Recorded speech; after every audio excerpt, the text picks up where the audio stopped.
Solusi Indonesia Studio Jambi. Sebelumnya, kembali saya ingatkan kepada Anda yang mungkin memiliki pertanyaan, silakan Anda kirimkan ke WA saya di nomor 0823 7182 1616, dan semua pertanyaannya masuk akan saya coba jawab nantinya. Baik, jadi video ini merupakan lanjutan dari video saya sebelumnya, di mana saya akan menceritakan pengalaman saya pada waktu mendapatkan SKL yang pertama. Namun sebelum saya lanjutkan ceritanya, saya ingin kita mengulas kembali mengenai video yang sebelumnya. Jadi, pada saat kita memutuskan untuk mulai berhenti membayar tagihan kartu kredit sementara waktu, kita akan langsung dihadapkan pada 3 konsekuensi. Di mana konsekuensi yang pertama adalah kita akan terkena blacklist BI checking atau sekarang disebut SLIK. Kedua, konsekuensi yang nomor 2 adalah kita akan terkena bunga dan denda. Dan konsekuensi yang ketiga adalah kita akan menghadapi yang namanya kolektor. Nah, seperti yang telah saya jelaskan juga, bahwa untuk konsekuensi yang nomor 1 dan nomor 2 itu sementara waktu kita abaikan dulu. Dan sedangkan untuk yang ketiga, konsekuensi yang nomor 3, kita harus siap dan wajib menghadapinya. Kenapa demikian? Karena dengan kita berani menghadapi yang namanya kolektor, berarti kita sudah mempunyai senjata untuk menyetop atau menghentikan tindakan mereka yang mungkin nantinya akan keluar dari jalur atau aturan main yang ada, di mana aturan penagihan yang berlaku adalah yang sesuai dengan Surat Edaran Bank Indonesia nomor 14/17/DASP. Nah, biasanya kolektor akan mencoba melanggar aturan yang ada tersebut. Dan inilah yang saya alami, di mana ketika itu kolektor mencoba menagih atau meneror tetangga rumah saya di Solo. Ini jelas-jelas melanggar Surat Edaran Bank Indonesia tersebut, di mana berbunyi bahwa penagihan dilarang dilakukan kepada pihak yang bukan merupakan pemegang kartu kredit. Jadi saya ulangi sekali lagi, penagihan dilarang dilakukan kepada pihak yang bukan merupakan pemegang kartu kredit. Nah, Anda bisa mengerti dari yang saya jelaskan tadi. Maka ketika kolektor tersebut mencoba menagih atau meneror tetangga saya, itu sudah jelas salah, karena tetangga saya bukanlah pemegang kartu kredit tersebut. Yang memegang kartu kredit, yang memiliki kartu kredit tersebut adalah saya. Seharusnya kolektor hanya menagih kepada saya, bukan ke tetangga saya tersebut. Oleh karena itu, saya pun mengeluarkan surat somasi, karena selama saya di kondisi macet, saya selalu menerima yang namanya kolektor. Mereka menelpon, saya selalu angkat. Mereka chat melalui WA, selalu saya respon dan saya jawab. Jadi tidak ada alasan mereka yang mengatakan bahwa saya atau Pak Rudi tidak pernah mengangkat telepon ataupun tidak pernah merespon pada waktu di chat WA. Nah, itulah keuntungan apabila kita berani menghadapi yang namanya kolektor. Baik. Pada akhirnya, saya mengeluarkan surat somasi atas tindakan kolektor tersebut. Surat somasi tersebut saya tujukan kepada Bank Mega Pusat Jakarta dan saya tembuskan ke OJK dan juga saya tembuskan ke Bank Mega Kota Jambi. Di mana untuk yang saya tujukan ke Bank Mega Pusat Jakarta dan kantor OJK, saya kirimkan melalui jasa kurir. Sedangkan untuk yang ke Bank Mega Kota Jambi, saya antarkan sendiri ke bank tersebut dan saya minta adanya tanda terima sebagai bukti bahwa saya telah mengantarkan surat tersebut dan telah diterima oleh Bank Mega Kota Jambi. Jadi saya sengaja mengantarkan sendiri surat tersebut supaya mereka juga tahu bahwa oh, yang namanya Pak Rudi memang gentleman, memang berani. Saya ingin menunjukkan bahwa saya berani berbuat dan saya berani bertanggung jawab. Saya berani macet kartu kredit, saya berani muncul di bank tersebut, dan saya berani menghadapi kolektor yang selalu menagih ke saya. Nah, seperti apa isi surat somasi saya tersebut dan seperti apa bukti tanda terima yang diberikan oleh Bank Mega tersebut, silakan Anda saksikan di tampilan berikut ini. Ya, ini tampilannya saya bikin mendatar ya, supaya isi suratnya terlihat lebih jelas. Jadi tampilannya lebih besar. Nah, inilah surat somasi yang telah saya bikin dan saya kirimkan untuk PT Bank Mega Pusat Jakarta. Anda bisa lihat di situ saya menyampaikan 5 poin penting yang isinya hanya kira-kira ya. Isinya adalah bahwa saya menyatakan pemegang kartu kredit Bank Mega dengan nomor kartu sekian.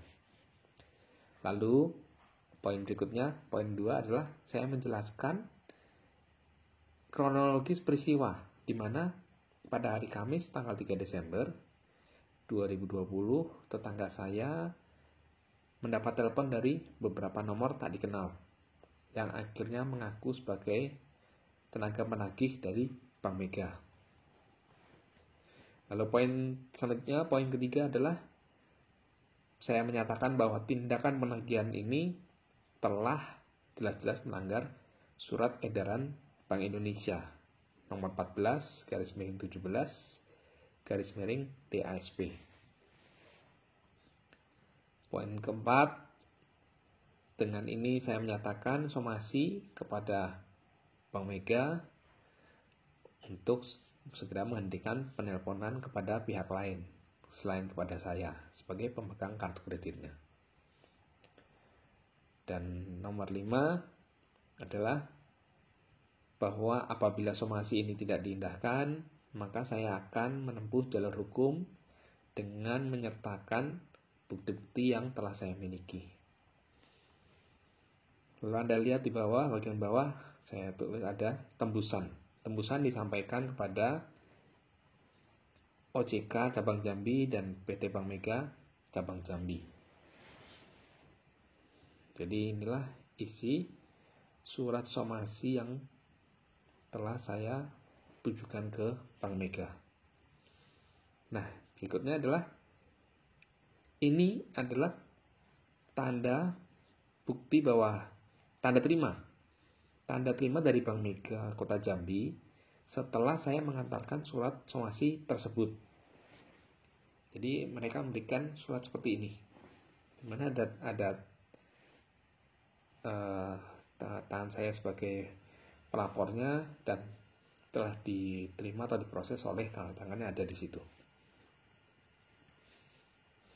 Nah, setelah saya berikan somasi tersebut, surat somasi tersebut, kemudian akhirnya Anda bisa lihat di sini, Bank Mega akhirnya mengirimkan email kepada saya, di mana yang isinya adalah mereka menyatakan permintaan maafnya kepada saya atas ketidaknyamanan saya karena adanya penelponan dari tim collection mereka. Jadi surat somasi saya terbukti ada efeknya. Dan akhirnya mereka pun menyatakan permintaan maaf. Oke. Nah, tadi Anda bisa lihat bagaimana efek dari surat somasi tersebut, di mana Bank Mega pun akhirnya menyampaikan permintaan maafnya atas tindakan penagihan yang dilakukan oleh kolektornya tersebut. Selain itu, sejak adanya surat somasi tersebut, tidak pernah ada satupun kolektor yang mengganggu atau meneror orang di sekeliling saya, baik itu tetangga saya ataupun teman-teman saya. Dan proses dari penagihan yang melalui WhatsApp ataupun telepon juga menjadi lebih sopan, berbeda dengan sebelum saya kirimkan surat somasi. Nah, karena Bank Mega sudah menyampaikan itikat baiknya dengan mulai merubah cara mereka menagih, baik itu melalui telepon ataupun chat WA, maka saya pun memberikan apresiasi atas tindakan Bank Mega tersebut, di mana saya mulai merespon penawaran yang diberikan oleh Bank Mega dengan cara menegosiasi atas penawaran tersebut. Nah, yang perlu diingat pada waktu bernegosiasi adalah apa yang kita negosiasikan itu kita yakin mampu melakukannya hingga selesai. Nanti Anda akan mengerti lebih jelas apa yang saya maksudkan ini. Jadi, dan juga proses negosiasi tidak pernah bisa kita mencapai kata mufakat hanya dengan satu kali proses atau dua kali proses. Bisa sampai melalui beberapa kali proses negosiasi baru kita mendapatkan hasil yang bisa disepakati bersama. Nah, Anda bisa lihat di tampilan berikut ini, itulah di mana saya mulai bernegosiasi dengan deskol dari Bank Mega yang bernama Mbak Reni. Silakan Anda saksikan dulu. Ya, silakan Anda lihat tampilan ini. Ini saya tampilkan dalam posisi mendatar lagi, seperti yang tadi, supaya isi suratnya terlihat lebih jelas, bisa dibaca. Anda lihat, inilah penawaran setelah saya memberikan mereka surat somasi kepada Bank Mega. Mereka melanjutkan penawaran yang terakhir. Anda ingat di video pertama ada deskol yang menawarkan terakhir di angka 4,4 juta untuk tagihan saya. Nah, di sini mereka mulai melanjutkan penawaran tersebut. Mereka tetap memulai dari angka 4,4 juta, dan waktu itu saya tolak karena saya tidak menyetujui nominal tersebut. Lalu Anda lihat, nah mereka kemudian menurunkan nominalnya. Jadi angkanya diturunkan menjadi di angka Rp3.335.000.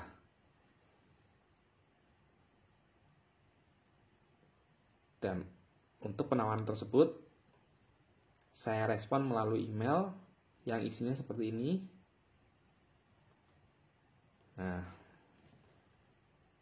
jadi saya kirimkan email balasan kepada Bank Mega dengan UP Mbak Reni tadi. Ini saya menawarkan 2 opsi pembayaran. Yang pertama adalah saya akan membayar sebesar Rp2.500.000 dengan 1 kali bayar kalau disetujui oleh Bank Mega. Dan opsi yang kedua adalah apabila tidak disetujui untuk yang opsi pertama, saya mau membayar sesuai dengan yang Bank Mega tetapkan tadi di angka Rp3.335.000, tapi dengan 3 tahap pembayaran.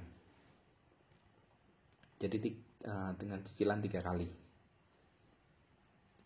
Kita bisa lihat untuk tahap pertama, tahap kedua, dan tahap ketiga di tanggal berapa dan dengan nominal sekian. Oke. Nah, dan respon saya tersebut, email saya tersebut, kemudian untuk yang opsi pertama itu tidak disetujui oleh Bank Mega. Mereka menyatakan lebih setuju dengan yang opsi kedua di angka 3.300.000 tersebut. Dan oleh sebab itu saya kirimkan kembali penawaran saya yang hanya dengan 1 opsi, di mana saya menyatakan menawar di angka Rp3.335.000 dengan 3 kali tahap pembayaran. Itu saya tanda tangani di atas meterai sebagai bukti bahwa saya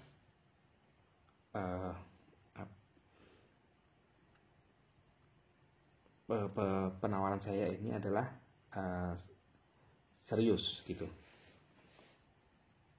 dan bisa dipertanggungjawabkan karena ada meterainya. Lalu mereka merespon seperti ini. Anda lihat mereka merespon adalah menyetujuinya hanya dengan 2 kali sistem pembayaran, 2 kali cicilan, di mana nominalnya sebesar Rp1.667.500 untuk 1 kali pembayaran cicilan pertama, dan cicilan kedua di angka yang sama di Rp1.667.500. Dan saya pun tetap tidak setuju dengan sistem 2 tahap pembayaran tersebut. Dan akhirnya mereka menyetujui permintaan saya, penawaran saya, di mana dengan nominal Rp3.335.000 dan diselesaikan dengan 3 tahap pembayaran seperti yang Anda lihat.